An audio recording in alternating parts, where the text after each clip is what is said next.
현장 실정도 모르면서 숫자 장난으로 우리를 속이려 하는 건 아니겠지. 계약은 없던 것으로 하겠소. 중동 재벌 회장의 선언에 엘리트 본부장의 얼굴이 하얗게 질렸습니다. 8천억이 눈앞에서 날아가는 순간이었습니다. 그때 회의실 구석에 조용히 앉아있던 60세 부장이 자리에서 일어났습니다. 아무도 시키지 않았고 아무도 기대하지 않았습니다. 그가 꺼낸 것은 노트북도 보고서도 아닌 낡은 스마트폰 하나였습니다. 그리고 그가 입을 여는 순간 중동 재벌 회장의 눈이 크게 떠졌습니다. 사연 시작 전에 구독과 좋아요를 눌러주시고 어디에서 듣고 계신지 댓글 남겨주시면 그곳으로 건강과 행복이 가득하길 기원하겠습니다. 서울 마포구 아침 6시 40분 대한트레이딩 본사 건물 주차장에 검은색 세단 한 대가 멈춰섰다. 운전석 문이 열리고 단정한 회색 재킷 차림의 강만수가 차에서 내렸다. 환갑을 넘긴 나이가 무색하게 고든 등과 넓은 어깨가 아침 햇살 아래 묵직한 그림자를 드리우고 있었다. 서두르는 법 없이 느긋한 걸음으로 건물을 향해 걸어가는 그의 뒷모습에는 수십 년간 같은 길을 걸어온 사람만이 가질 수 있는 편안함이 배어 있었다. 로비로 들어서자 경비원 박 씨가 자리에서 일어나며 반갑게 인사했다.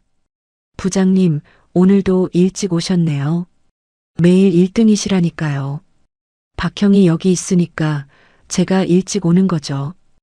강만수가 특유의 느긋한 미소를 지으며 받아쳤고 박 씨가 허허 웃으며 손을 내저었다.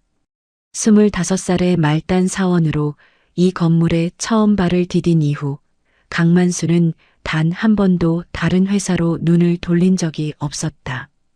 경비원부터 구내식당 아주머니, 창고 관리 직원까지 이 건물 안에서 강만수를 모르는 사람은 없었고 강만수 역시 그들 한 사람 한 사람의 이름과 사정을 기억하고 있었다. 박 씨의 막내 아들이 올해 대학에 들어간 것도 구내식당 김 여사의 무릎이 요즘 안 좋다는 것도 강만수는 다 알고 있었다. 사람을 기억하는 것, 그것이 강만수라는 사내가 세상을 대하는 방식이었다. 엘리베이터 안에서 경리부 막내 직원과 마주쳤다. 직원이 고개를 숙이며 말했다. 부장님, 베트남건 정산 깔끔하게 끝났습니다. 호치민 쪽 거래처에서 감사 메일까지 보내왔어요. 수고했어. 호치민 쪽 응엔 사장이 까다로운 사람인데 정산이 깔끔하면 다음 건도 순조로울 거야.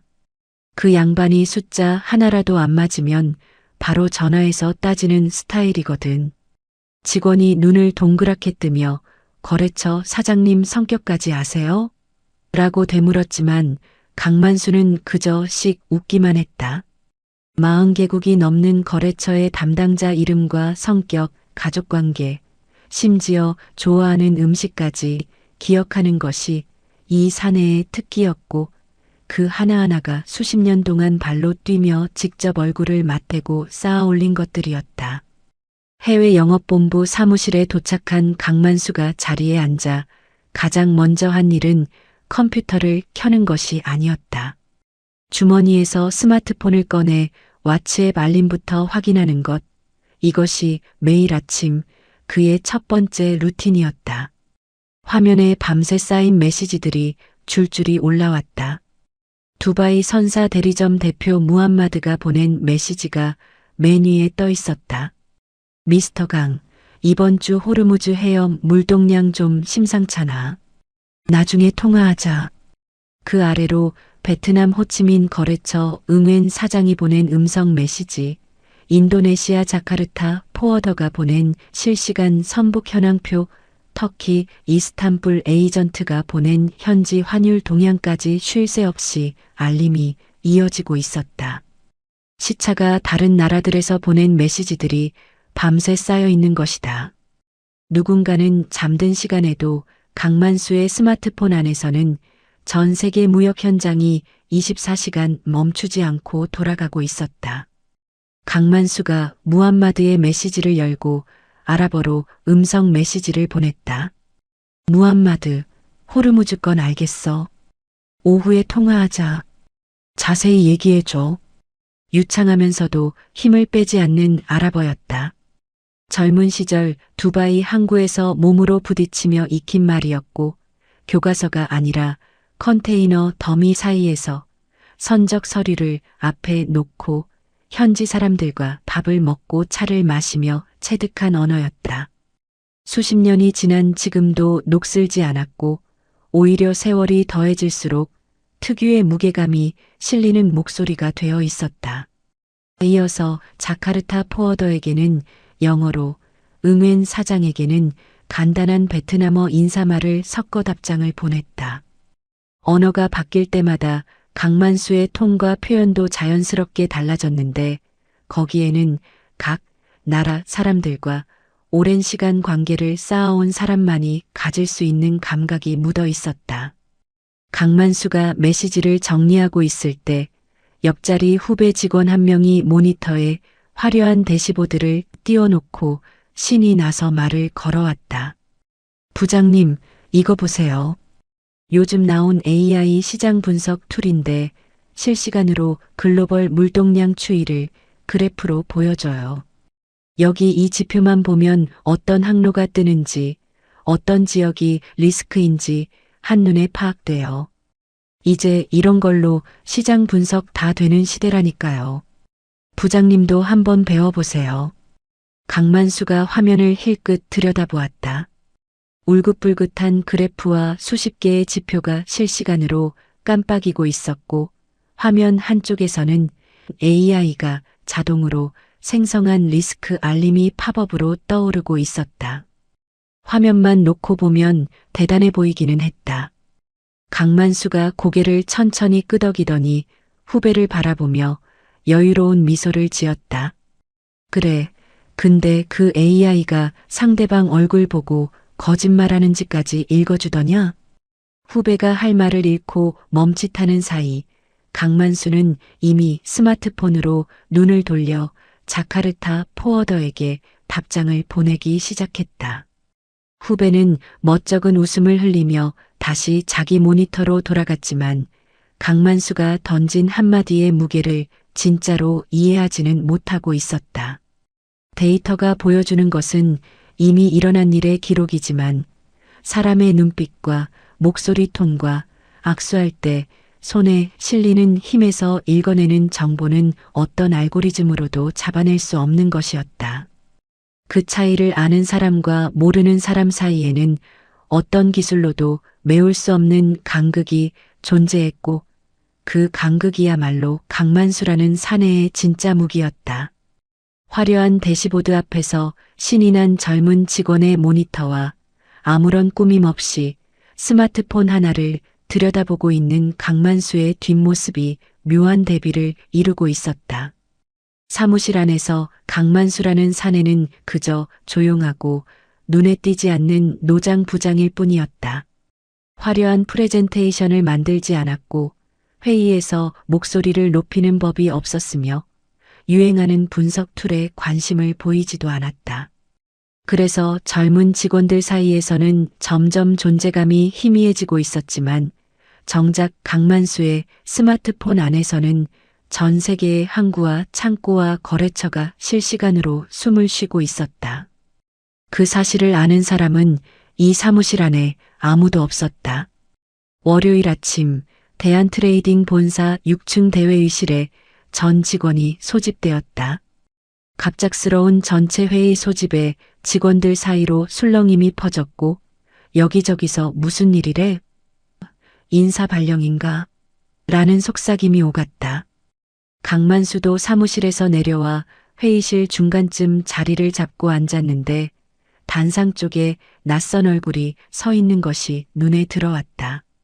40 초반쯤 되어 보이는 남자였고 짙은 네이비색 슬림핏 정장에 은퇴 안경, 손목에는 번쩍이는 시계를 차고 있었다. 서 있는 자세부터 어딘가 자신감이 넘쳤고 그 옆으로 노트북을 들고 대기하고 있는 젊은 직원 서너 명의 모습이 마치 잘 짜인 팀처럼 일사불란해 보였다. 대표이사가 단상에 올라 마이크를 잡았다. 오늘 중요한 인사를 발표합니다. 우리 해외 영업본부를 이끌 새 사령탑 최진식 본부장입니다. 대표이사가 최진식 쪽으로 손을 내밀며 소개를 이어갔다. 최 본부장은 미국 명문대 MBA를 졸업하고 글로벌 컨설팅 펌 어사에서 10년 넘게 해외 프로젝트를 진두지휘한 분입니다. 데이터 기반 전략 수립의 전문가로 우리 회사에 새바람을 불어넣어줄 인재입니다. 박수가 터졌지만 해외 영업본부 소속 직원들의 표정은 반반이었다. 외부에서 본부장급을 영입한다는 것 자체가 기존 인력에 대한 불신으로 읽힐 수 있었기 때문이다. 강만수는 박수를 치면서도 단상 위의 낯선 남자를 조용히 관찰하고 있었다. 자신감 넘치는 눈빛, 입꼬리에 걸린 미소, 청중을 한번 쭉 훑어보는 시선 처리까지 프레젠테이션에 단련된 사람 특유의 여유가 느껴졌다. 최진식이 마이크를 넘겨받았다. 짧은 인사 후 바로 본론으로 들어가는 스타일이었다. 감사합니다. 단도직입적으로 말씀드리겠습니다. 저는 이 회사의 해외 영업 체질을 완전히 바꾸러 왔습니다. 회의실이 조용해졌다. 최진식이 뒤에 서 있는 신입사원에게 눈짓을 보내자 대형 스크린에 화려한 대시보드가 떠올랐다.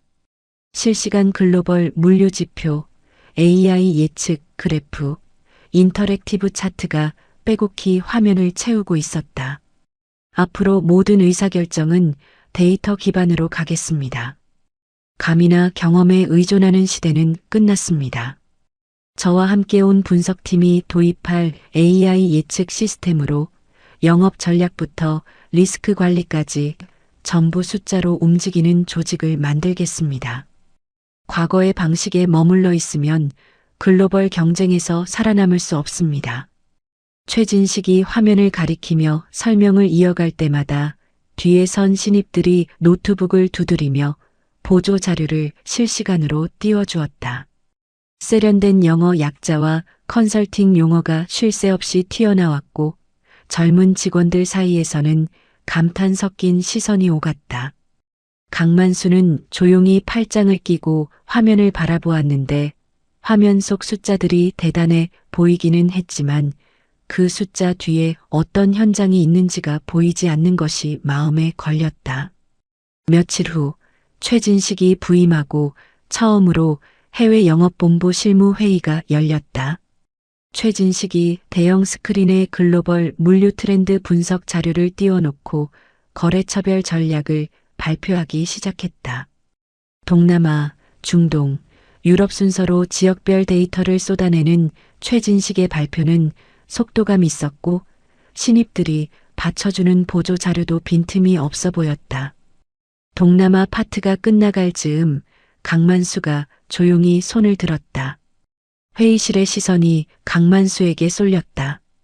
본부장님, 동남아 쪽 데이터를 보니 수치가 좀 낙관적인데요. 현지 포워더들 이야기를 들어보면 실제 물동량은 그보다 훨씬 불안정합니다. 특히 자카르타 쪽은 최근 항만 노조 파업 이야기가 나오고 있어서 이 수치 그대로 믿고 가면 낭패를 볼 수 있습니다. 강만수의 발언이 끝나기 무섭게 최진식이 화면을 가리키며 잘라 말했다. 부장님, 이건 글로벌 데이터 플랫폼에서 실시간으로 긁어온 수치입니다. 국제해운 기관의 공식 통계와 AI 예측 모델을 교차 검증한 결과이고요. 현지에서 들었다는 이야기보다 이쪽이 정확하지 않겠습니까? 감으로 하시는 것보다는요. 마지막 한마디에 힘이 실려 있었다. 회의실에 어색한 침묵이 흘렀고 신입사원 하나가 입을 가리며 피식 웃었다. 다른 직원들은 강만수와 최진식의 얼굴을 번갈아 보며 눈치를 살폈지만 아무도 입을 열지 못했다. 강만수는 잠깐 최진식을 바라보다 더 이상 말을 잇지 않고 조용히 자리에 앉았다. 괜히 분위기를 흐렸다는 듯한 공기가 회의실 안에 깔렸고 최진식은 아무 일도 없었다는 듯 다음 슬라이드로 넘어갔다. 회의가 끝나고 직원들이 회의실을 빠져나가는데 복도를 걸어가던 강만수의 귀에 뒤쪽에서 나눠지는 신입들의 속닥거림이 스쳤다. 저 부장님, 본부장님이랑 레벨이 안 맞는데 왜 회의에 들어오시는 거야? 그러니까 데이터 보는 법이나 좀 배우시지. 감으로 한다는 게 말이 돼? 그래도 부장이시니까 자르지도 못하고 본부장님도 불편하시겠다. 강만수의 걸음이 잠깐 느려졌지만 멈추지는 않았다. 뒤를 돌아보지도 않았고 표정 하나 변하지 않았다. 다만 복도 끝 자기 자리로 돌아가 의자에 앉은 뒤 스마트폰을 꺼내 왓츠앱을 여는 손끝이 평소보다 조금 더 천천히 움직이고 있었다. 화면에 떠 있는 무함마드의 메시지를 읽다가 강만수가 혼잣말처럼 낮게 중얼거렸다. 숫자가 다 맞으면 장사가 왜 어렵겠냐. 아무도 듣지 못한 그 한마디를 남기고 강만수는 다시 묵묵히 스마트폰 화면 속 전 세계 거래처들의 메시지를 훑어 내려가기 시작했다. 최진식이 부임한 지 한 달이 지나면서 해외 영업본부의 분위기는 완전히 달라져 있었다. 가장 눈에 띄는 변화는 매주 수요일 오후에 열리는 데이터 브리핑이라는 이름의 핵심 전략 회의였다.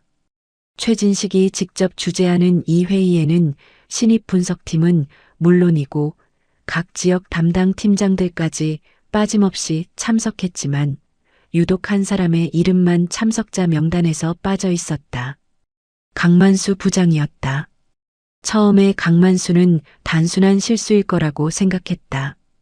첫 번째 수요일 회의 시간이 되어 회의실로 향하려는데 신입사원 하나가 어색한 표정으로 다가왔다.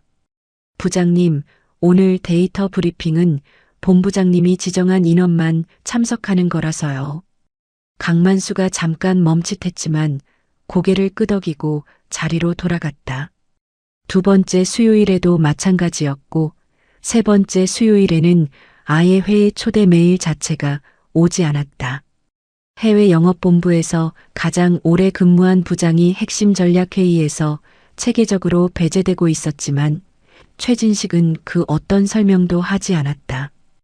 회의 배제는 시작에 불과했다. 얼마 지나지 않아 최진식의 지시가 내려왔다. 강만수가 그동안 직접 관리해오던 동남아 거래처 담당을 신입에게 넘기라는 것이었다.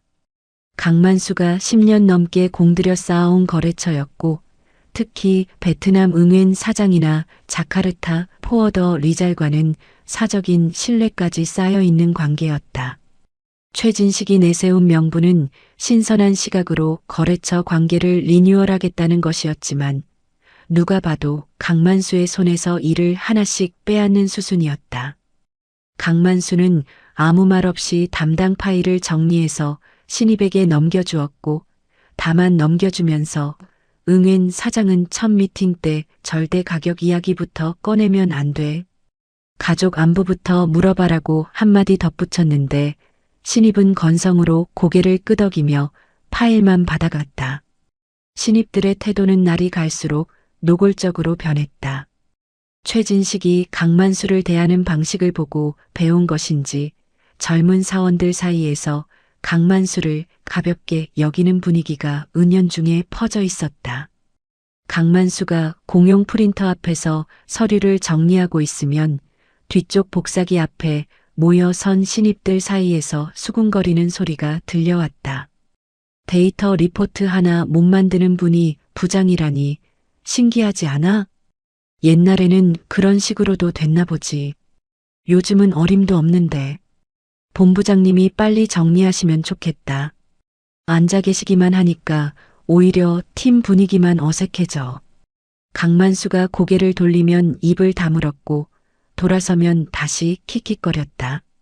한평생 회사를 위해 발로 뛴 사내에 대한 최소한의 예의조차 남아있지 않았다. 강만수는 들리지 않는 척 서류를 챙겨 자리로 돌아가곤 했지만 그의 주먹이 서류 위에서 한순간 힘이 들어갔다가 천천히 풀리는 것을 아무도 눈여겨보지 못했다. 점심시간 구내식당 한쪽 구석 자리에서 강만수가 혼자 국을 떠먹고 있을 때 총무부 김 과장이 쟁반을 들고 다가와 맞은편에 앉았다. 김 과장은 강만수보다 몇 년 후배로 입사 초기부터 강만수의 일처리를 가까이에서 지켜봐온 사람이었고 강만수가 전 세계 거래처를 발로 뛰며 얼마나 많은 계약을 성사시켜왔는지를 누구보다 잘 알고 있었다. 그래서 요즘 본부에서 벌어지고 있는 일들이 김 과장에게는 견디기 힘든 것이었다. 부장님, 저도 다 듣고 있습니다. 김 과장이 목소리를 낮추며 조심스럽게 입을 열었다. 본부장이 부장님 명예퇴직 권고까지 대표님한테 올렸다는 소문이 돌고 있어요. 이대로 당하고만 계실 겁니까? 강만수는 국을 한 숟갈 뜨고 천천히 삼킨 다음 김 과장을 바라보며 담담하게 대답했다. 김 과장, 고마운데 내 할 일을 하면 돼. 바람은 와도 뿌리 깊은 나무는 안 넘어져. 김 과장이 답답한 듯 숟가락을 내려놓으며 부장님은 너무 참으신다니까요라고 말했지만 강만수는 그저 미소만 지을 뿐이었다. 김 과장이 안타까운 눈으로 강만수를 바라보는 사이 강만수는 다시 스마트폰을 꺼내 중동 거래처에서 온 메시지를 확인하기 시작했다. 회사 안에서 밀려나고 있었지만 강만수의 전 세계 인맥 네트워크는 여전히 한치의 흔들림 없이 돌아가고 있었다. 오히려 시간이 남아도는 만큼 거래처 관리에 더 집중하게 된 셈이었는데 강만수는 매일 아침 저녁으로 왓츠앱 메시지를 꼼꼼히 확인하며 두바이의 무함마드, 자카르타의 리잘, 이스탄불의 메흐메트와 쉴 새 없이 현장 정보를 주고받고 있었다. 아이러니하게도 사무실에서 가장 한가해 보이는 사람이 실제로는 가장 넓은 세계와 연결되어 있는 사람이었다. 한편 최진식은 그 시각 대표이사실을 찾아가고 있었다.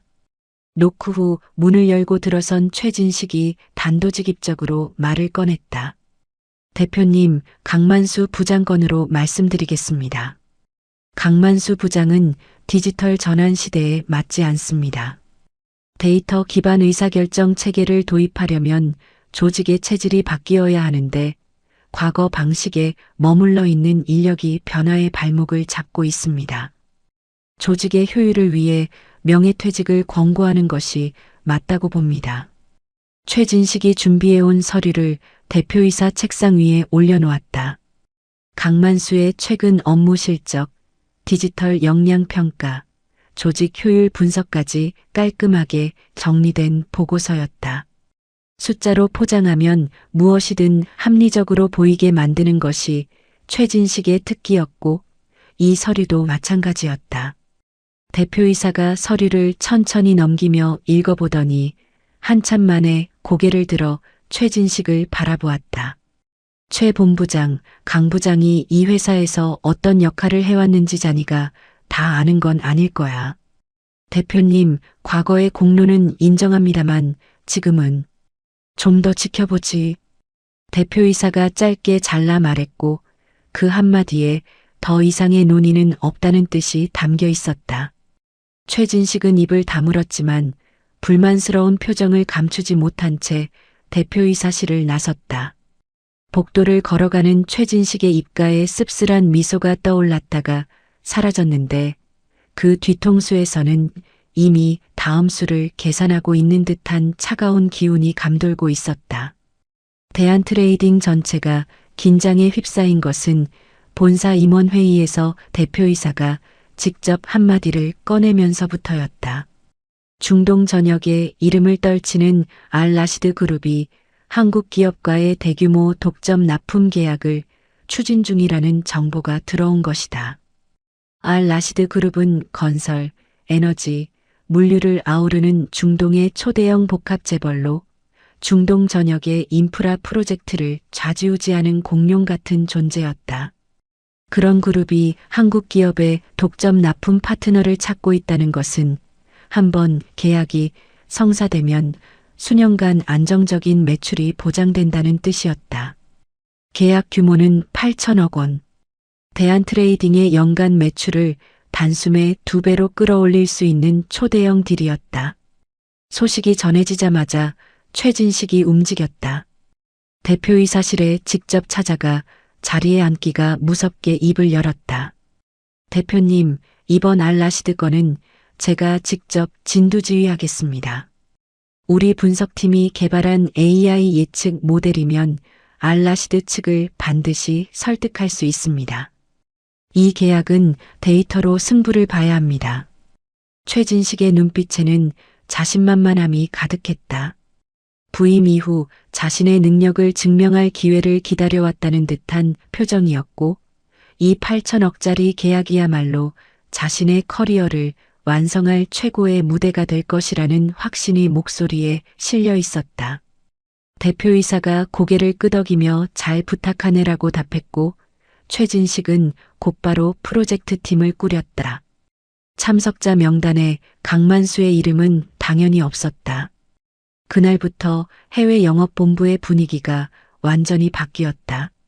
최진식과 신입 분석팀은 별도 회의실 하나를 통째로 점령하고 밤낮 없이 준비에 돌입했다. 대형 모니터 4대가 벽면을 채웠고 각 모니터에는 실시간 해운 지수, 글로벌 원자재 가격 추이, 중동 지역 경제 지표, AI 수요 예측, 그래프가 쉴 새 없이 돌아가고 있었다. 신입들은 커피를 달고 살며 데이터를 돌리고 또 돌렸고, 최진식은 하루에도 서너 번씩 회의실을 들락거리며 진행 상황을 점검했다. 몇 주가 흘렀다. AI 예측 모델을 기반으로 물류비 절감 시뮬레이션이 완성되었고, 납기 정확도, 예측, 알고리즘이 97.3%라는 놀라운 수치를 뽑아냈으며 공급망 리스크 분석까지 포함한 빈틈없는 연문 PPT 수십 장이 만들어졌다. 화려한 피벗 테이블과 인터랙티브 차트가 가득한 겉보기에는 흠잡을 데 없는 데이터 기반 보고서였다. 최진식이 완성된 보고서를 회의실 대형 스크린에 띄워놓고 만족스러운 미소를 지었다. 완벽해. 이 정도면 알라시드 측에서 거절할 이유가 없어. 신입들이 고개를 끄덕이며 동조했고 회의실 안에는 이미 계약이 성사된 것 같은 들뜬 분위기가 퍼져 있었다. 그 누구도 이 보고서에 구멍이 있을 수 있다는 생각은 하지 않고 있었다. 출장을 이틀 앞둔 저녁이었다.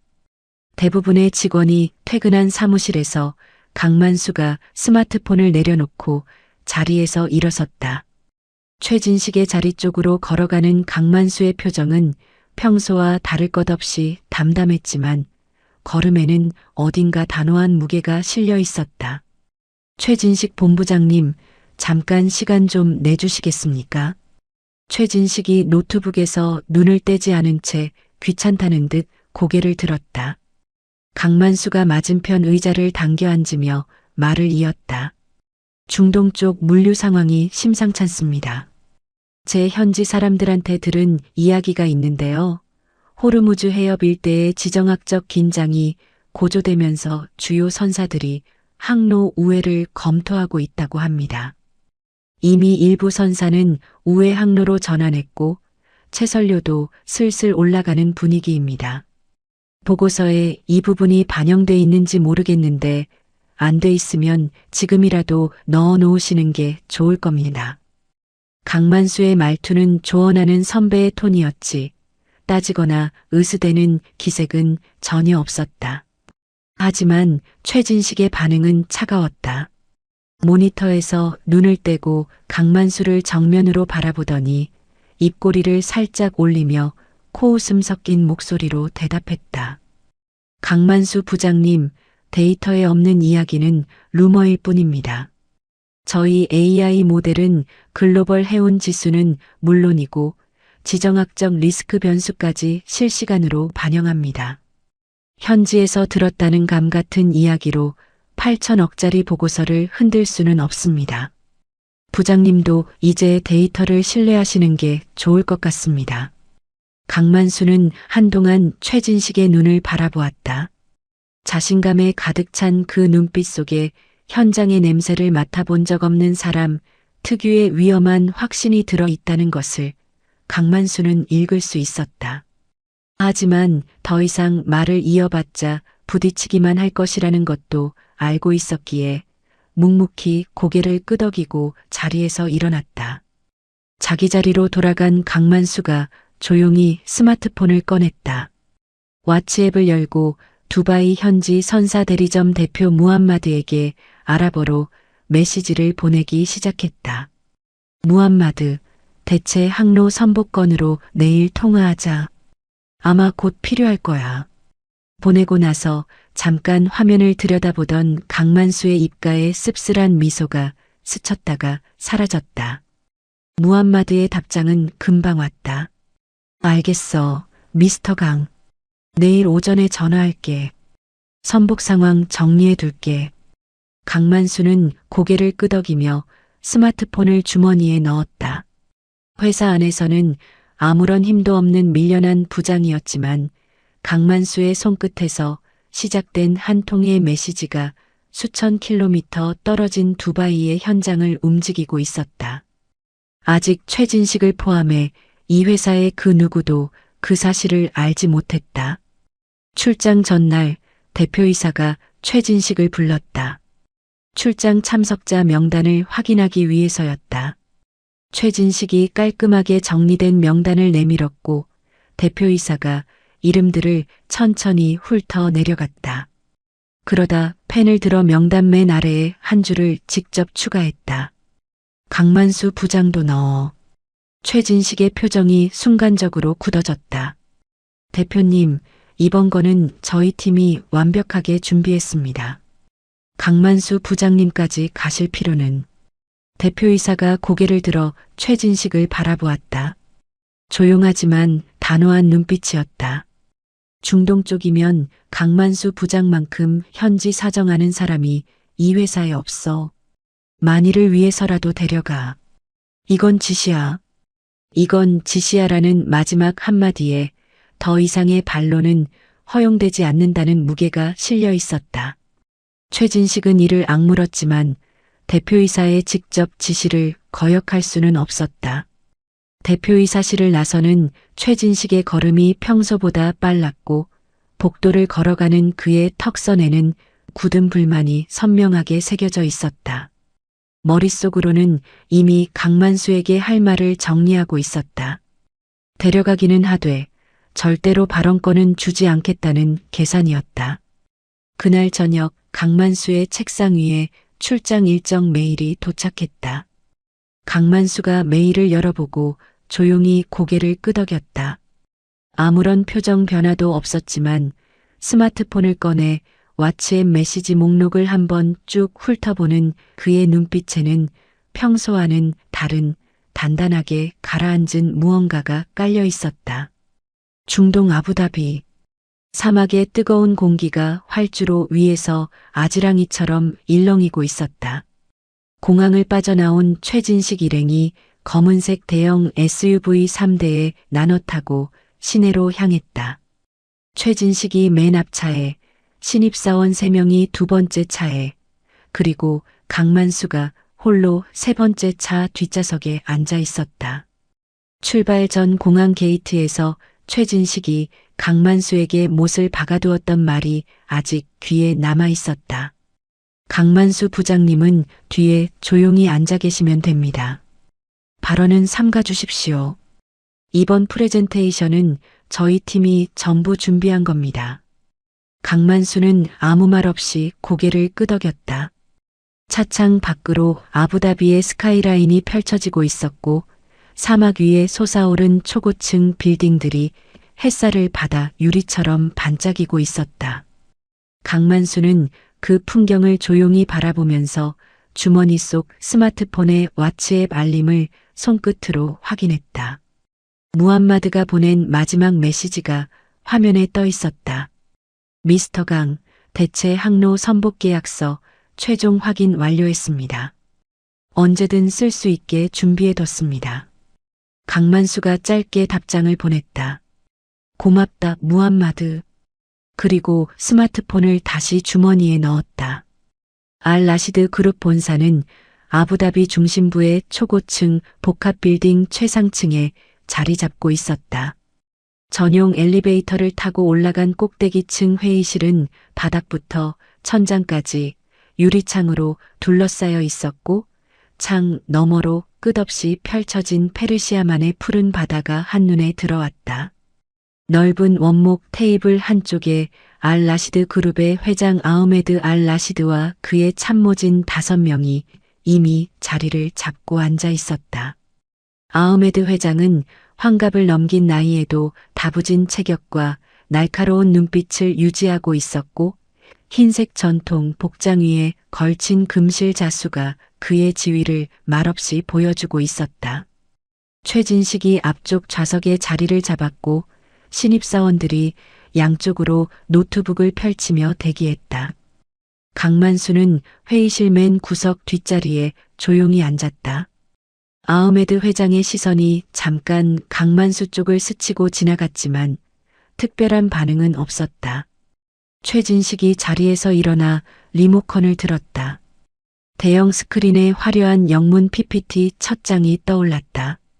대한트레이딩과 알 라시드 그룹의 전략적 파트너십 제안이라는 타이틀이 깔끔한 디자인 위에 빛나고 있었다. 최진식이 유창한 영어로 발표를 시작했다.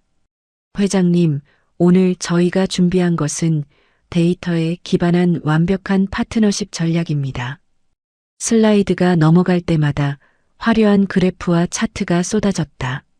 물류비 절감 시뮬레이션, 납기 예측 정확도 97.3%, 공급망 리스크 매트릭스, AI 기반 수요 예측 모델까지 신입들이 유창한 영어로 보조 설명을 덧붙였고 중간중간 인터랙티브 차트를 실시간으로 조작하며 데이터의 정교함을 과시했다.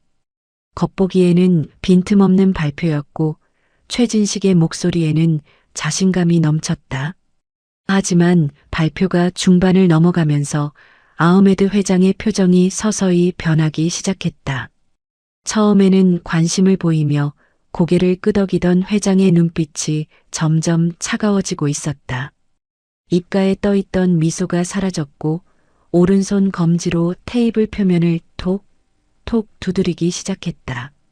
참모진도 서로 눈짓을 교환하며 미묘한 표정을 짓고 있었다.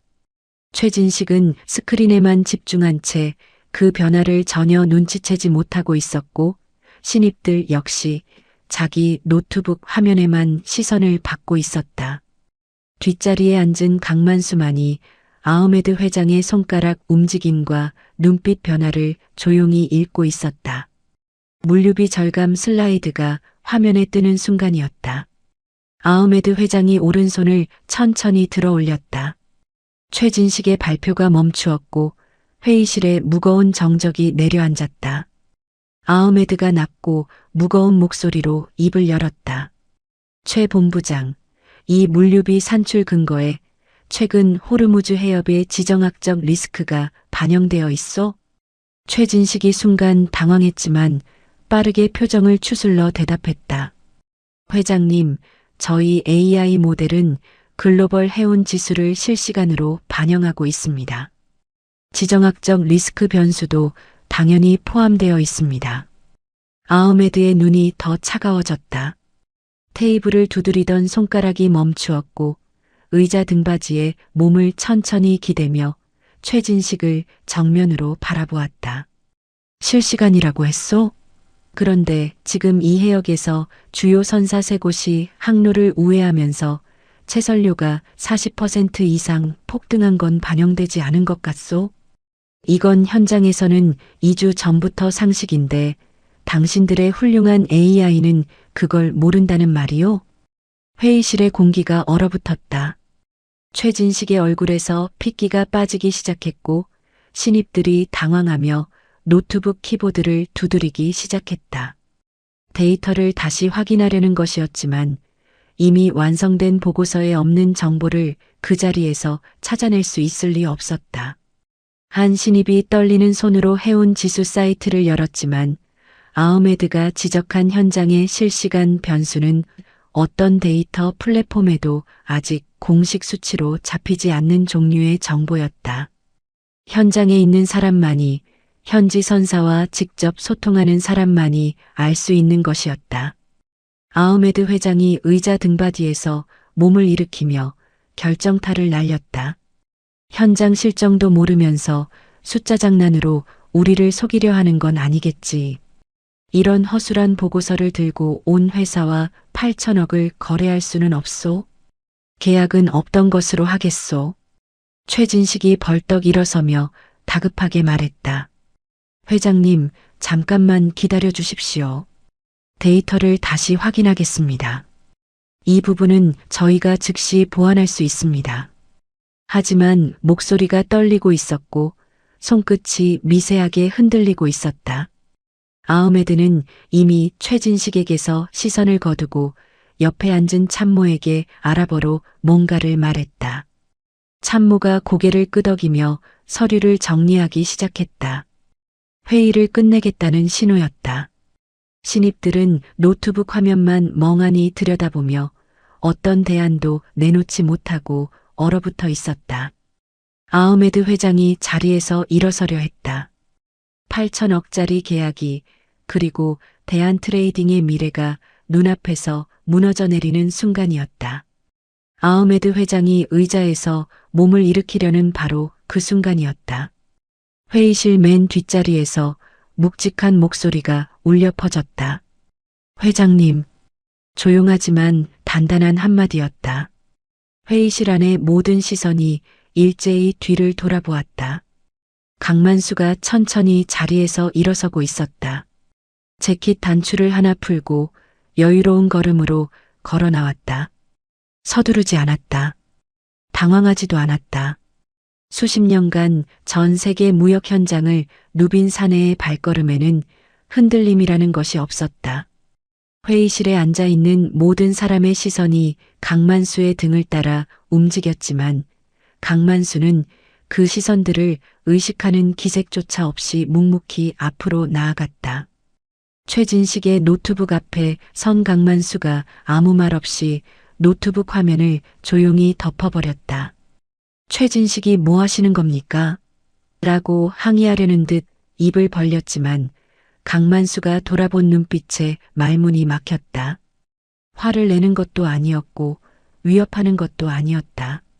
다만 그 눈빛 안에 지금부터는 내가 한다는 조용한 확신이 들어 있었고 그것이 최진식의 입을 닫게 만들었다. 신입들도 노트북 위에 올려놓았던 손가락을 멈추고 강만수를 바라보았는데 평소에 사무실 구석에서 조용히 스마트폰만 들여다보던 노장의 모습과는 완전히 다른 사람이 거기 서 있었다. 강만수가 아흐메드 회장을 향해 몸을 돌렸다. 그리고 유창한 아랍어로 말을 건넸다. 회장님, 2분만 시간을 주십시오. 회장님께서 원하시는 답을 가지고 있습니다. 회의실 안에 정적이 내려앉았다. 한국인의 입에서 흘러나온 자연스러운 아랍어에 아흐메드 회장의 눈썹이 올라갔다. 참모진 전원이 놀란 표정을 감추지 못했고 서로의 얼굴을 돌아보며 눈짓을 교환했다. 최진식과 신입들은 강만수가 아랍어를 한다는 사실 자체를 처음 알았다는 듯 입을 벌린 채 굳어 있었다. 아흐메드가 잠시 강만수의 얼굴을 들여다보았다. 일어서려던 몸을 멈추고 천천히 다시 의자에 앉으며 손짓했다. 말해보시오. 강만수가 주머니에서 자신의 스마트폰을 꺼냈다. 회의실 대형 스크린 옆에 있는 무선 연결 장치에 스마트폰을 연동하는데 10초도 걸리지 않았다. 최진식의 화려한 PPT가 사라진 스크린에 강만수의 왓츠앱 대화창이 떠올랐다. 최진식의 팀이 몇 주에 걸쳐 밤낮 없이 만든 수십 장짜리 프레젠테이션 대신 스마트폰 하나에 담긴 현장의 날 것 그대로의 정보가 회의실 전체를 채웠다.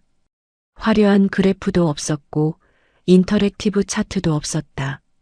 대신 거기에는 어떤 AI 모델로도 잡아낼 수 없는 현장에서 직접 숨쉬는 사람만이 전해줄 수 있는 살아있는 정보가 있었다. 화면에는 강만수가 두바이 현지 선사 대리점 대표 무함마드와 실시간으로 주고받은 메시지들이 날짜와 시간까지 선명하게 찍혀 있었다. 2주 전부터 이어진 대화였다. 호르무즈 해협 일대 지정학적 긴장 상황, 주요 선사 3곳의 항로 우회 결정, 채설료 40% 인상 현황, 각 선사별 가용 선봉량까지 현장에 생생한 정보가 고스란히 담겨 있었다. 무함마드가 보낸 미스터 강, 채설료 인상 공식 통보가 어제 나왔습니다. 첨부 파일 확인해 주세요라는 메시지 아래에는 선사 측 공식 통보서 사진까지 첨부되어 있었다. 아흐메드 회장이 자신이 지적했던 바로 그 정보들이 한국인 한 사람의 스마트폰 안에 이미 2주 전부터 들어 있었다는 사실에 눈을 가늘게 떴다. 참모 한 명이 아흐메드에게 몸을 기울여 아랍어로 무언가를 속삭였고 아흐메드가 천천히 고개를 끄덕였다. 강만수가 화면을 한 장 넘겼다. 다음에 뜬 것은 이미 한 달 전에 체결해둔 대체 항로 선복 계약서였다. 무함마드를 통해 확보한 대체 항로의 선사명, 항로 경유지, 운임 조건, 선복 확보량, 계약 유효 기간까지 빈틈없이 정리된 문서였다. 이 계약서가 화면에 뜨는 순간 아흐메드 회장의 눈빛이 확연하게 달라졌다. 단순히 현장 정보를 가지고 있는 수준이 아니라 한 달 전에 이미 위기를 예측하고 구체적인 대비책까지 실행에 옮겨놓은 사람이 눈앞에 서 있다는 것을 깨달은 것이다. 강만수가 아흐메드 회장을 바라보며 설명을 시작했다. 아랍어와 영어를 자연스럽게 섞어가며 하지만 핵심은 빠뜨리지 않는 노련한 화법이었다. 회장님, 호르무즈 해협 리스크는 한 달 전부터 현장에서 감지됐습니다. 저는 현지 파트너를 통해 대체 항로 선복을 미리 확보해 두었습니다. 이 항로를 이용하면 기존 항로 대비 운항 일수가 3일 늘어나지만 채설료 인상분을 충분히 흡수할 수 있고 납기 지연도 발생하지 않습니다. 강만수가 스마트폰 화면을 하나 더 넘기며 구체적인 수치를 짚어나갔다. 대체 항로 운임과 기존 항로 운임의 차액, 채설료 인상분 흡수 구조, 보험료 변동까지 최진식의 화려한 PPT에는 없었던 현장에서만 얻을 수 있는 살아있는 정보가 하나하나 대형 스크린 위에 펼쳐졌다. 강만수의 설명은 길지 않았다. 군더더기 없이 핵심만 짚어가는 방식이었는데 그 짧은 설명 하나하나에 수십 년간 현장을 밟아온 사람만이 가질 수 있는 무게가 실려 있었다. 설명을 마친 강만수가 스마트폰 화면을 가리키며 담담하게 마무리했다. 이것이 오늘 아침 현지에서 온 정보입니다. 회의실이 깊은 침묵에 잠겼다. 아흐메드 회장이 팔짱을 풀고 몸을 앞으로 기울이며 강만수를 뚫어지게 바라보았다. 참모진이 서로 고개를 끄덕이며 인정하는 표정을 짓고 있었다. 회장의 눈빛에 감탄과 함께 무언가 다른 감정이 스쳤다. 아랍어를 구사하는 한국인, 중동 현장을 손바닥처럼 꿰뚫고 있는 베테랑, 그리고 한 달 전에 이미 위기를 예측하고 대비책까지 마련해 놓은 노련함. 아흐메드가 고개를 갸웃하며 강만수의 얼굴을 다시 한번 찬찬히 들여다보았다. 당신, 어디서 본 것 같은데. 그 한마디가 회의실 안에 낮게 울렸지만 강만수는 대답하지 않았다. 그저 조용히 아흐메드의 눈을 바라보고 있을 뿐이었다. 최진식은 자신이 무시하고 조롱했던 베테랑의 압도적인 실력 앞에서 완전히 얼어붙어 있었다. 화려한 PPT와 AI 모델과 97.3%의 납기 예측 정확도가 스마트폰 하나에 담긴 현장의 인맥 앞에서 힘없이 무너져 내리는 순간을 눈앞에서 지켜보고 있었다. 신입들은 고개를 숙인 채 노트북 화면만 응시하고 있었고 그 누구도 입을 열지 못했다. 아흐메드 회장이 강만수의 얼굴을 가만히 들여다보고 있었다. 어디서 본 것 같은데? 라는 말을 꺼낸 뒤로 회장의 시선이 강만수의 얼굴 위에 고정된 채 움직이지 않았다. 처음에는 단순한 호기심이 담긴 눈빛이었지만 몇 초가 지나면서 그 눈빛이 조금씩 변하기 시작했다. 무언가를 기억해내려는 듯 미간이 좁혀졌고 입술이 미세하게 떨리더니 갑자기 눈이 크게 뜨였다. 의자 팔걸이를 잡고 있던 손에 힘이 들어갔고 상체가 앞으로 기울었다. 잠깐. 설마. 아흐메드의 목소리가 떨리고 있었다. 천천히 자리에서 일어서며 강만수를 뚫어지게 바라보았다. 참모진이 회장의 갑작스러운 반응에 당황하며 서로의 얼굴을 돌아보았지만 아흐메드는 주위의 시선에 아랑곳하지 않았다. 그의 눈에는 오직 강만수의 얼굴만 들어 있었다. 강, 두바이 항구의 강. 그 한마디가 회의실 안에 울리는 순간 강만수의 표정에도 미세한 변화가 지나갔다. 평소 어떤 상황에서도 흔들리지 않던 그 담담한 얼굴 위로 아주 잠깐이었지만 떨림이 스쳤다. 입꼬리가 미세하게 올라갔다가 눈가에 주름이 깊어지더니 눈동자 위로 얇은 물기가 번졌다. 30여 년 전이었다. 중동 무역이 지금처럼 체계화되기 전 아무런 인프라도 없이 맨 땅에 헤딩하던 시절이었다. 한국 기업들이 중동 시장에 막 진출하기 시작했고 거래 관행도 물류 시스템도 제대로 갖춰지지 않은 황무지나 다름없었다. 아직 30도 되지 않았던 젊은 강만수가 두바이 항구 근처의 허름한 2층짜리 사무실 건물에 처음 발을 디딘 것이 그때였다. 에어컨도 제대로 돌아가지 않는 좁은 사무실에서 똑같이 젊고 패기 넘치던 아랍 청년 아흐메드와 마주 앉았다. 서로의 말이 제대로 통하지 않았다. 영어도 서툴렀고 아랍어는 더더욱 몰랐다. 손짓 발짓을 해가며 테이블 위에 계산기를 놓고 숫자를 두드려가며 종이 위에 그림을 그려가며 겨우겨우 의사소통을 했다.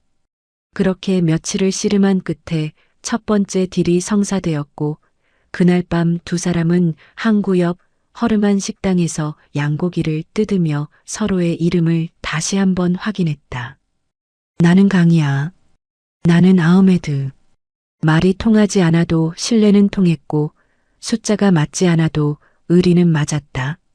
그 뒤로 몇 년간 강만수와 아흐메드는 두바이 항구를 중심으로 함께 일했다.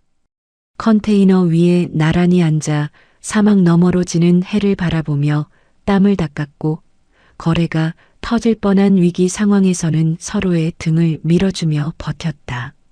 한 번은 대형 선적권에서 현지 브로커가 중간에 먹튀를 하는 바람에 두 사람 모두 큰 손해를 볼 뻔한 적이 있었는데 그때 아흐메드가 자기 거래처 인맥을 촌동원해서 대체 바이어를 구해주었고 강만수는 그 은혜를 잊지 않고 다음 거래에서 아흐메드에게 최우선으로 물량을 밀어주었다.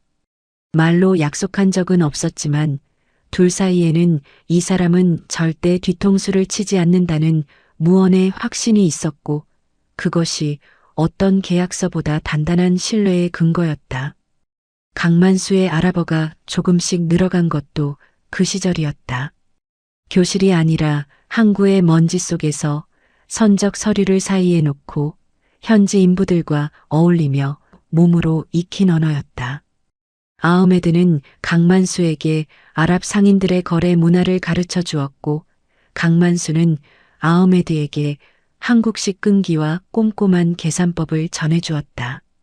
사막의 열기 속에서 의리 하나로 뭉쳐 함께 구르던 시절의 동료이자 국경과 언어를 넘어 서로를 믿었던 젊은 날의 전우였다. 세월이 흐르며 두 사람은 자연스럽게 연락이 끊겼다. 강만수는 한국으로 돌아와 대한트레이딩에서 커리어를 이어갔고 아흐메드가 어떻게 됐는지는 알 수 없었다. 그 아랍 청년이 중동 전역에 이름을 떨치는 알-라시드 그룹의 회장이 되어 있을 줄은 30년이 지난 오늘 이 회의실에서 마주하기 전까지는 상상도 하지 못했던 일이었다. 아흐메드가 테이블을 돌아 강만수 앞으로 성큼 다가왔다. 참모들이 놀라 자리에서 일어서려 했지만 아흐메드는 아랑곳하지 않았다. 강만수의 양손을 덥석 붙잡았다. 두 남자의 손이 맞잡힌 순간 30년이라는 시간이 한꺼번에 눌려 터지는 것 같았다. 아흐메드의 눈가가 붉어졌고 강만수의 입술이 미세하게 떨렸다. 두 사람의 눈에 세월의 무게가 어린 감격이 번지고 있었다. 30년이야, 강. 자네가 여기 있을 줄 몰랐어. 아흐메드의 목소리가 갈라졌다. 강만수도 아흐메드의 손을 맞잡으며 대답했다. 저도 몰랐습니다. 그때 항구에서 맨손으로 같이 구르던 그 청년이 알-라시드 그룹의 회장이 됐을 줄은. 강만수의 목소리에도 평소에는 들을 수 없는 떨림이 묻어 있었다. 아흐메드가 강만수의 어깨를 양손으로 잡고 한 발 물러서서 위아래를 훑어보더니 피식 웃으며 말했다. 얼굴에 주름이 많이 생겼군 하지만 눈빛은 그때 그대로야. 강만수가 씩 웃었다. 회장님도 배가 좀 나오셨습니다. 아흐메드가 호탕하게 웃음을 터뜨렸고 강만수도 따라 웃었다. 팽팽하게 긴장이 감돌던 회의실의 공기가 순식간에 바뀌었다. 참모진은 회장의 이런 모습을 처음 본다는 듯 어리둥절한 표정을 짓고 있었고 최진식과 신입들은 도무지 상황을 이해하지 못한 채 멍하니 서 있었다. 아흐메드가 강만수의 어깨를 힘껏 쥐고 주위의 참모들을 돌아보았다. 호탕하면서도 진지한 목소리로 말을 이었다. 여러분, 잘 들으십시오. 이분은 제 인생에서 가장 신뢰할 수 있는 무역인이었습니다. 30년 전에도 약속을 어긴 적이 없었고 30년이 지난 오늘도 현장을 가장 잘 아는 분으로 여기 서 계십니다. 이분이 있는 회사라면 저는 더 확인할 것이 없습니다. 아흐메드가 참모 한 명에게 아랍어로 지시를 내렸다. 참모가 재빠르게 서류 가방에서 계약서를 꺼내 테이블 위에 펼쳐놓았다. 8천억 원 규모의 독점 납품 계약서였다. 아흐메드가 펜을 집어들더니 한치의 망설임도 없이 서명란에 이름을 적어 넣었다. 펜 끝이 종이 위를 미끄러지는 소리가 조용한 회의실 안에 선명하게 울렸다. 서명을 마친 아흐메드가 강만수의 손을 다시 잡으며 말했다. 다시는 연락 끊지 말게, 강. 강만수가 씩 웃으며 고개를 끄덕였다. 이번에는 안 끊기겠습니다, 회장님. 그 광경을 지켜보던 최진식의 다리에서 힘이 빠졌다. 자신이 구시대의 유물이라고 무시했던 60세 부장이 유창한 아랍어와 전 세계 인맥, 그리고 수십 년간 쌓아온 신뢰 하나로 8천억짜리 계약을 뒤집어 놓는 현실을 눈앞에서 목도한 것이다. 몇 주에 걸쳐 밤낮 없이 만든 AI 모델과 화려한 PPT가 스마트폰 하나와 악수 한 번에 무력화되는 순간이었다. 최진식의 손에 들려있던 리모컨이 소리 없이 바닥에 떨어졌지만 그 소리를 신경 쓰는 사람은 아무도 없었다. 신입들은 고개를 숙인 채 제 노트북을 덮고 있었고 회의실 안에는 두 베테랑의 재회가 만들어낸 묵직한 감동만이 무겁게 가라앉아 있었다. 귀국 비행기 안에서 아무도 입을 열지 않았다. 비즈니스석 맨 앞줄에 앉은 최진식은 창밖만 바라보고 있었고 뒷줄에 앉은 신입들은 서로 눈도 마주치지 못한 채 고개를 숙이고 있었다. 8천억짜리 계약을 날려버릴 뻔한 장본인들이었다. 맨 뒤쪽 좌석에 앉은 강만수만이 평소와 다를 것 없는 표정으로 스마트폰을 들여다보고 있었는데 화면에는 아흐메드 회장이 보낸 왓츠앱 메시지가 떠 있었다. 강, 오늘 정말 반가웠소. 앞으로 자주 연락합시다. 강만수가 조용히 미소를 지으며 답장을 보냈다. 저도 반가웠습니다, 회장님. 꼭 그러겠습니다. 30년 만에 되찾은 인연이었다. 그 인연이 8천억이라는 숫자보다 강만수에게는 더 묵직하게 느껴지고 있었다. 인천공항에 도착하자마자 대표이사에게 보고 전화가 갔다. 전화를 받은 것은 최진식이 아니었다. 강만수가 직접 대표이사에게 간략하게 상황을 보고했고 대표이사는 전화기 너머로 한참 동안 말을 잇지 못하다가 겨우 한마디를 내뱉었다. 강 부장, 고맙네. 내일 출근하면 바로 나한테 와. 그 목소리에는 안도와 감탄, 그리고 미안함이 뒤섞여 있었다. 8천억 계약 체결 소식은 다음 날 아침 대한트레이딩 전체를 뒤흔들었다. 사상 최대 규모의 독점 납품 계약이 성사되었다는 소식이 사내 메일로 전 직원에게 전달되었고 복도와 구내식당 곳곳에서 술렁거리는 소리가 멈추지 않았다. 그리고 그 계약을 살린 주인공이 누구인지도 이미 소문으로 퍼지고 있었다. 최진식의 엘리트 팀이 망쳐놓은 계약을 뒤에 조용히 앉아있던 강만수 부장이 스마트폰 하나로 뒤집어 놓았다는 이야기가 직원들 사이에서 빠르게 번져나갔다. 강만수를 뒤에서 수군거리던 신입들의 얼굴은 아침부터 하얗게 질려 있었고 평소 강만수를 무시하던 직원들까지 복도에서 마주치면 고개를 숙이며 인사를 건넸다. 하룻밤 사이에 사무실의 공기가 완전히 뒤바뀌어 있었다. 오전 10시 대표이사가 직접 강만수를 자신의 사무실로 불렀다. 대표이사실 문을 열고 들어선 강만수가 소파에 앉자 대표이사가 맞은편에 앉으며 한동안 말을 잇지 못했다. 두 손을 깍지 끼고 고개를 숙인 채 무거운 침묵이 흘렀고 한참 만에야 대표이사가 고개를 들어 강만수를 바라보았다. 강만수 부장, 아니, 자니가 아니었으면 이 회사가 어떻게 됐을지 생각만 해도 아찔해. 대표이사의 목소리에 진심 어린 무게가 실려 있었다. 강만수가 아무 말 없이 조용히 앉아 있자 대표이사가 책상 서랍을 열었다. 서류 한 장을 꺼내 강만수 앞 테이블 위에 올려놓았다. 강만수가 시선을 내려 서류를 보았다. 최진식 본부장이 올린 강만수의 명예퇴직 권고 보고서였다. 조직 효율화를 위한 인력 구조 조정 제안이라는 제목 아래 강만수의 이름과 디지털 역량 부족, 조직 부적합이라는 평가가 깔끔한 글씨체로 정리되어 있었다. 강만수는 서류를 힐끗 보고 아무 말 없이 조용히 미소 짓기만 했다. 대표이사가 그 서류를 집어들었다. 강만수가 보는 앞에서 양손으로 서류를 잡더니 한 번에 찢어버렸다. 찢어진 종이 조각이 테이블 위에 흩어졌다. 대표이사가 입을 열었다. 이게 내 책상 위에 올라와 있었어. 안 올린 게 천만다행이야.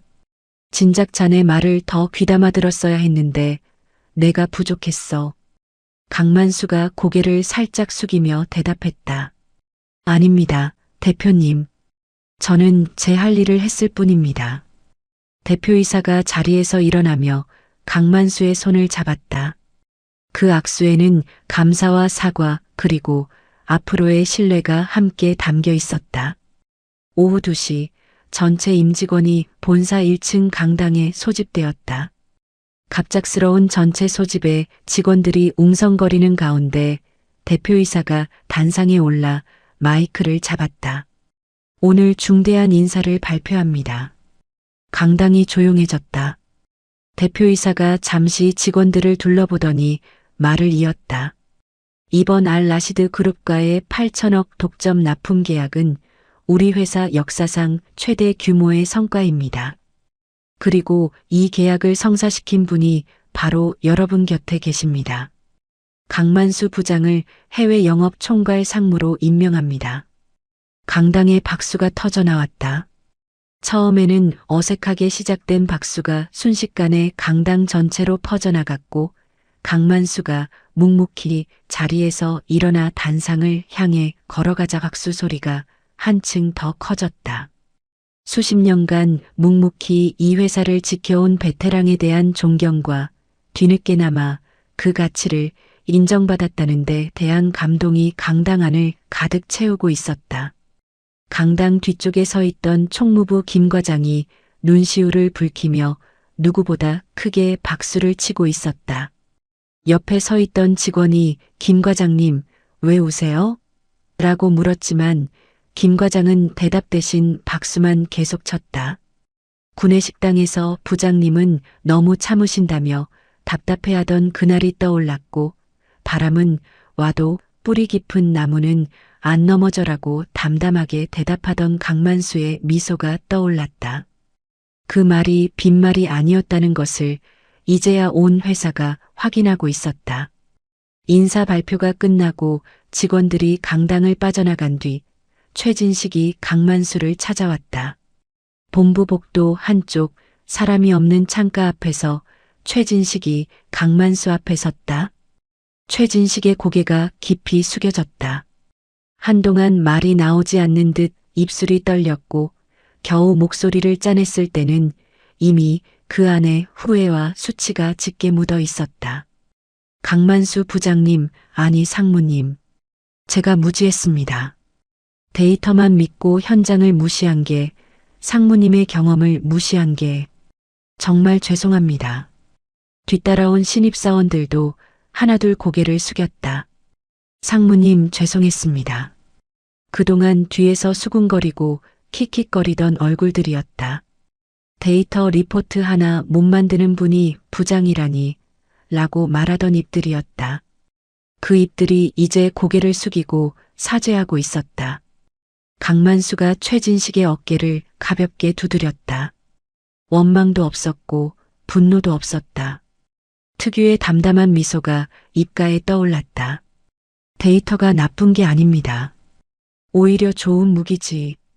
다만 현장을 빼면 빈 껍데기라는 걸 잊지 마십시오. 숫자 뒤에는 항상 사람이 있는 겁니다. 최진식이 고개를 들어 강만수를 바라보았다.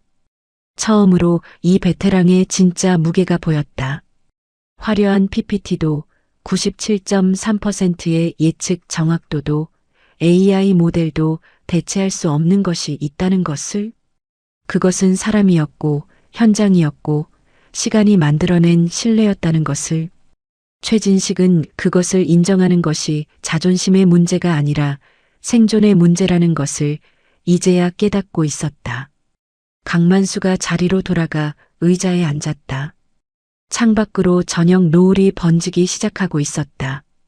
김 과장이 커피 한 잔을 들고 살며시 다가와 강만수의 책상 위에 내려놓았다. 상무님 축하드립니다. 저는 처음부터 알고 있었습니다. 강만수가 커피잔을 들어 한 모금 마시며 피식 웃었다. 김 과장, 고맙긴 한데 앞으로도 계속 타다 줄 거지? 김 과장이 억울한 척 웃으며 10잔 타드리면 술 한 번 사주셔야 합니다. 라고 받아쳤고 두 사람이 함께 웃었다. 그 웃음소리가 퇴근 시간이 다가오는 조용한 사무실 안에 따뜻하게 퍼져나갔다. 강만수가 커피를 한 모금 더 마시고 창밖의 노을을 바라보는데 주머니 속 스마트폰이 진동했다. 와치의 말림이었다. 무함마드가 보낸 메시지가 화면에 떠올랐다. 미스터 강, 알라시드 계약 축하합니다. 다음에 두바이 오시면 제가 한턱 쏘겠습니다. 강만수가 피식 웃으며 답장을 보냈다. 무함마드, 네가 쏘는 거 먹어본 적이 있어야지. 그 아래로 자카르타의 리잘, 이스탄불의 메흐메트, 호치민의 응웬 사장에게서 축하 메시지가 줄줄이 올라오고 있었다. 세계 각지에 흩어져 있는 사람들이 강만수라는 한 사람의 소식에 기뻐하고 있었다.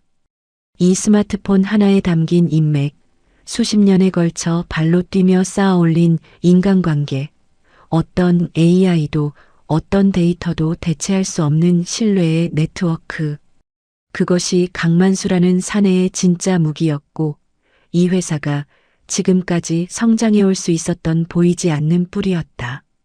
강만수 상무가 커피잔을 내려놓고 다시 스마트폰을 들었다.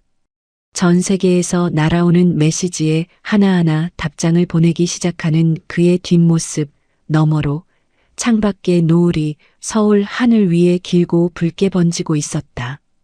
데이터가 세상을 지배하는 시대라고 합니다. AI가 분석하고 알고리즘이 예측하고 숫자가 모든 것을 결정하는 시대라고 합니다. 하지만 강만수라는 사내가 증명한 것은 단순합니다. 숫자 뒤에는 항상 사람이 있다는 것, 그리고 사람과 사람 사이의 신뢰는 어떤 기술로도 대체할 수 없다는 것입니다. 화려한 스펙도, 최신 기술도, 완벽한 보고서도 현장을 빼면 빈 껍데기에 불과합니다. 수십 년을 묵묵히 자기 자리를 지키며 쌓아 올린 경험과 인맥의 무게는 그 세월을 살아본 사람만이 알 수 있는 것이겠지요. 오늘도 어딘가에서 묵묵히 자기 자리를 지키고 계실 모든 베테랑 분들께 이 이야기를 바칩니다. 당신의 내공은 절대 구시대의 유물이 아닙니다. 이야기를 끝까지 들어주신 분이 계시다면 잘 들었다고 댓글 하나만 남겨주세요. 구독과 좋아요 부탁드립니다. 감사합니다.